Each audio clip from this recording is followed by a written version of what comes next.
Hello everyone, welcome back to maths टाइयार्ड। और आज के सेशन में हम लोग एक डिफरेंशियल इक्वेशन का एक बहुत ही बढ़िया सा सवाल देखने वाले हैं यार। बहुत ही रिसेंटली पूछा गया है। तो चलो शुरू करते हैं। हमारे स्क्रीन पे एक ये क्वेश्चन है। Let f x equal to, अच्छा देखो, एक बहुत ही सुंदर सा डेफिनेशन तुम्हें यहाँ पे दे रखा है। Let f x equal to ये, और एक जी एक्स की भी डेफिनेशन दे रखी है। और तुम्हें एक ये d Y by D x इतना बड़ा सा दे रखा है, और एक इसकी वैल्यू पूछ ली गई है। तो भैया अभी तक हमने सुना था कि डेफिनेशन दी हुई होती है और कुछ कांस्टेंट या फिर किसी की वैल्यू पूछती है। यहाँ पे तो D Y by D X ही पता नहीं क्या दे दिया, कुछ तो समझ में ही नहीं आ रहा है। एक काम करते हैं यार, चलो शुरू करते हैं। सबसे पहले मैं क्या बोलता हूँ कि फंक्शन को लिख लेने का, फंक्शन को लिख लेने का कॉपी पे। ठीक है। अच्छा, एफ ऑफ एक्स तुम्हें दे रखा है x-1, और यहाँ पे तुम्हें क्या निकालना है, एफ ऑफ एक्स निकालना है ना मेरे भाई। तो एफ ऑफ एक्स भी निकाल लो, उसमें कोई दिक्कत तो है नहीं। That will be f of x minus one, that will be x minus one, that will be equal to x minus two. ठीक है भैया, यहाँ तक तो समझ में आता है, यहाँ तक तो समझ में आता है, बहुत बढ़िया भाई। लेकिन भैया एफ ऑफ एक्स नहीं निकलना थी इधर भैया, एक जी भी लगा हुआ है। कोई बात नहीं भाई, इसका भी जुगाड़ है, आ जाओ। जी ऑफ ऑफ एक्स, ठीक है। इसके लिए तुम यूज कर सकते हो e to the power X minus two. तो डायरेक्ट लिख सकते हो ना मेरे भाई, क्योंकि तुम्हें एफ ऑफ एक्स की वैल्यू तो तुम्हें ऑलरेडी पता है यहाँ से। मैंने इसको जस्ट कर दिया, इतना लंबा करने की जरूरत ही क्या है, ज्यादा जरूरत है नहीं।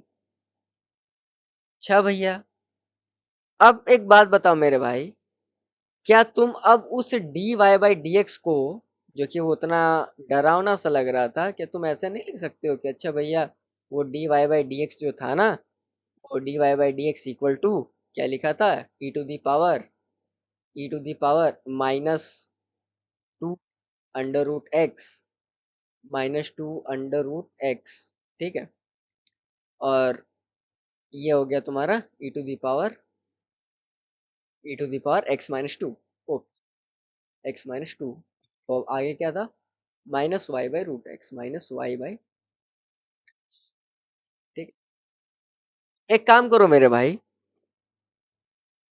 कि अभी तक मैंने क्या किया, मैंने इसके जस्ट ये वाला पार्ट को मैंने सिंप्लीफाई किया, और कुछ तो किया नहीं है मैंने। और तो कोई ऐसे मैंने रॉकेट इंजीनियरिंग करी ही नहीं है, और इस क्वेश्चन में करनी भी नहीं है, क्योंकि अगर करने जाओगे तो भाई समझ सकते हो ना, टाइम बहुत वेस्ट हो जाएगा। तो ठीक है, अब देखो नेक्स्ट स्टेप में, कि भैया d Y by D x तो यहाँ तक तो ठीक है, कोई दिक्कत नहीं है। यहाँ पे एक लिखा हुआ था, इसको मैंने ट्रांसफर किया है, तो ये हो जाएगा plus Y by under root X. ठीक है। तो वो किसके इक्वल है भैया, Y by under root x.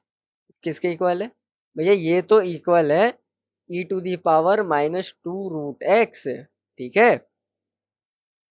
Multiply by e to the power X minus two की इक्वल है, कोई बात नहीं है, यहाँ तक तो सही है। अच्छा मेरे भाई, क्या तुम एक बात नहीं बता सकते हो कि अब अगर ये चीज है, अगर ये दो मल्टीप्लाई है, मतलब है बेसिकली, तो एक्सपोनेंट के फॉर्म में पावर्स को ऐड भी तो कर सकते हैं।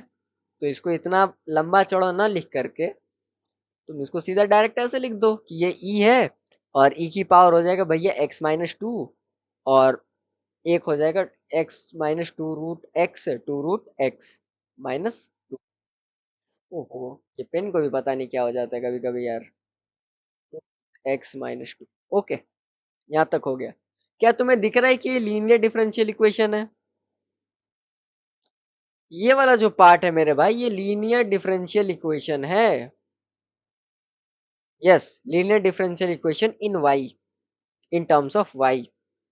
तो सबसे पहले हम लोग क्या करते हैं भैया, डिफरेंशियल इक्वेशन है, वो भी लीनियर डिफरेंशियल इक्वेशन, तो सबसे पहले हम लोग क्या निकालते हैं, इंटीग्रेटिंग फैक्टर निकालते हैं।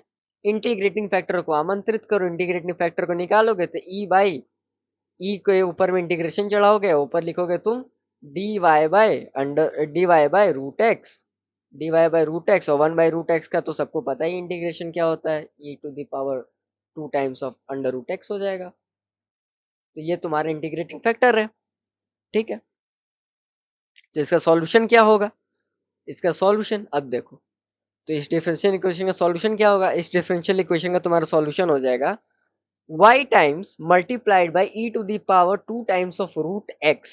Okay, now it will be whole integral, अब ये होल इंटीग्रल हो जाएगा e to the power 2 times of root x का, e to the power root x का। ओके, और इसको जब हम लोग मल्टीप्लाई करेंगे किससे, e की पावर x माइनस 2 से, 2 रूट x माइनस 2 से।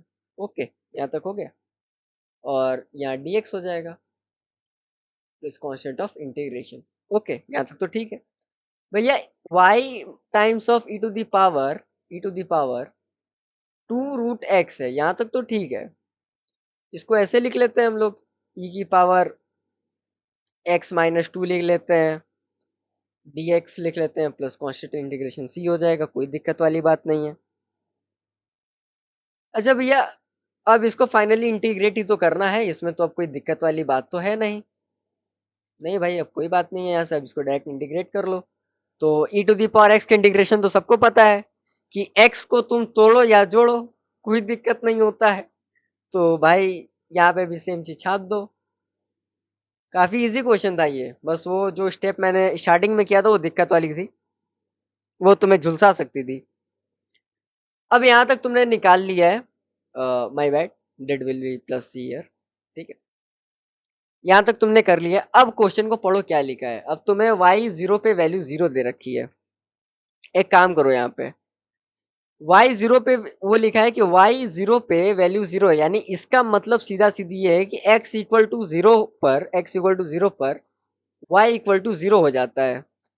ठीक है, यानी इसका मतलब है कि 0 equal to e to the power minus 2, यही होगा ना। यहाँ से मैंने जस्ट इसमें पुट किया है वैल्यू को, यही होगा भैया, ठीक है, यही होगा।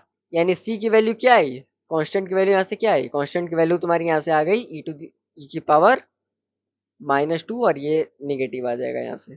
यहाँ तक तो तुमने निकाल लिया, कोई बात नहीं भैया। हाँ, यहाँ तक तुम्हें, अब तुम्हारे पास कांस्टेंट की भी वैल्यू है, y और x सब है, अब तो जो चाहे वो निकाल लो। क्या निकालना था तुम्हें, तो मैंने निकालना था y की 1, मतलब y ऑफ 1 निकालना था।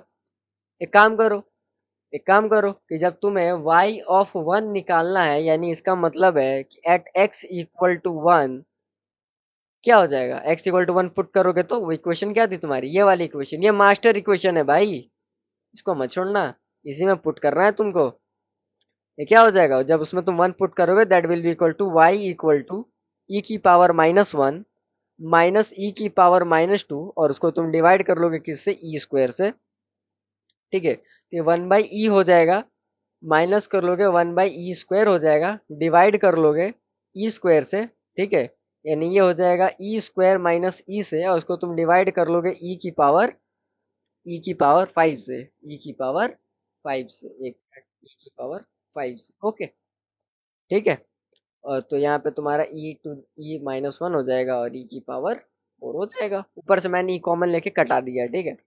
सो यहाँ पे तुम्हारा ऑप्शन कौन सा हुआ भाई, ऑप्शन नंबर सी।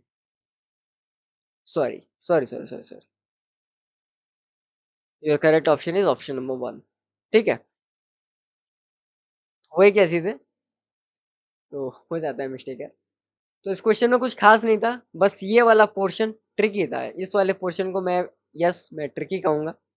बाकी ये सब तो यार डेली करते हो यार, मतलब इतना तो यार हर कोचिंग में पढ़ाया जाता है।